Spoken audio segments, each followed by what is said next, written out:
झारखंड के मुख्यमंत्री हेमंत सोरेन अवैध खनन मामले में आज प्रवर्तन निदेशालय के सामने पेश नहीं हुए और सीएम हेमंत सोरेन ने केंद्रीय एजेंसी को चुनौती देते हुए कहा है, अगर मैं दोषी हूं तो तुम आओ अरेस्ट करके दिखाओ। रांची के मोहराबादी में आज झारखंड मुक्ति मोर्चा के कार्यकर्ता जुट रहे हैं। ये कार्यकर्ता सीएम हेमंत सोरेन को पूछताछ के लिए नोटिस भेजने पर बीजेपी और केंद्र सरकार के खिलाफ प्रदर्शन कर रहे हैं और यहां पहुंचे सीएम हेमंत सोरेन ने बीजेपी पर जमकर हमला बोला। हेमंत सोरेन ने कहा है कि हमने राज्य में कुछ बाहरी गैंग की पहचान की है जो राज्य के आदिवासियों को उनके पैरों पर खड़ा नहीं होने दे रहे हैं। हेमंत सोरेन ने गरजते हुए कहा है कि इस राज्य में झारखंडियों का शासन चलेगा, बाहरी ताकतों का नहीं।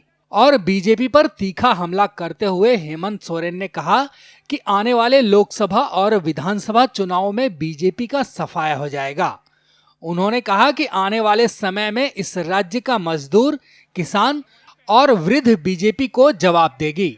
हेमंत सोरेन ने कहा है कि मुझे रायपुर में आदिवासी सम्मेलन में आने का न्योता मिला है, लेकिन तब तक इधर ईडी से बुलावा आ गया और अगर मैंने इतना बड़ा ही जुर्म किया है तो आओ अरेस्ट करके दिखाओ। वहीं झारखंड मुक्ति मोर्चा ने कहा है कि केंद्र की बीजेपी सरकार के इशारे पर प्रवर्तन निदेशालय जबरन एक झारखंडी मुख्यमंत्री को बदनाम कर रहा है और इस साजिश के खिलाफ झारखंड की जनता सड़क पर है।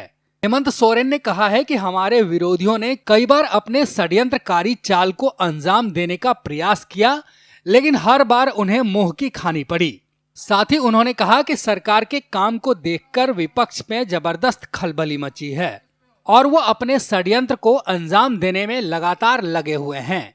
आगे हेमंत सोरेन ने कहा कि इन्हें कोयला और लोहा में भ्रष्टाचार नजर नहीं आता है, इन्हें करप्शन बालू और गिट्टी में नजर आता है और ये लोग अपने पाप का ठीकरा अभी भी सरकार पर फोड़ने की कोशिश कर रहे हैं और इस राज्य को हमने लड़कर लिया है और इस साजिश को भी हम लड़कर ही नाकाम करेंगे।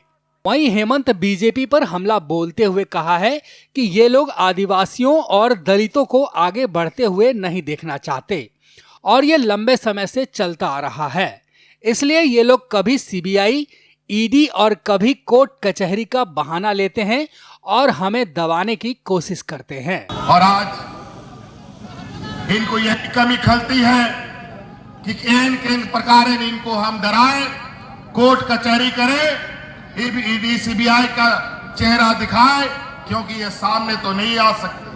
आज इसीलिए जो मुझे सुनने में आया है, ईडी का ऑफिस सुरक्षा बढ़ा दी गई है, बीजेपी की ऑफिस की सुरक्षा बढ़ा दी गई है। क्या जरूरत आन पड़ी है कि उनकी ऑफिसों की सुरक्षा बढ़ा दी गई है?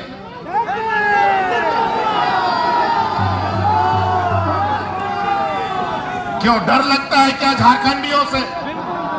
अभी तो हमने कुछ किया ही नहीं है। जब झारखंडी अपनी चीजों पर उतर आएगा तो वो दिन दूर नहीं जहां आप लोगों को यहां सर छुपाने का भी जगह नहीं मिलेगा।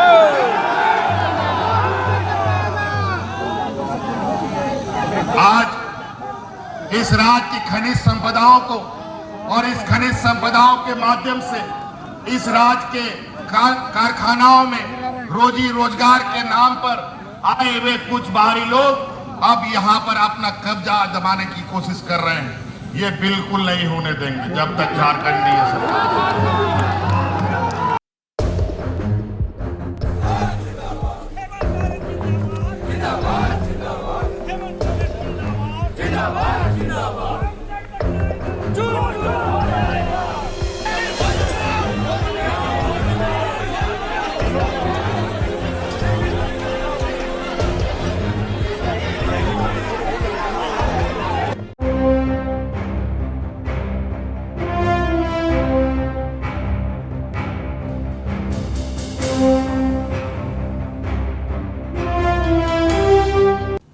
देश और दुनिया से जुड़ी खबरों के लिए चैनल को सब्सक्राइब करें, लाइक करें और बेल आइकन प्रेस करना ना भूलें।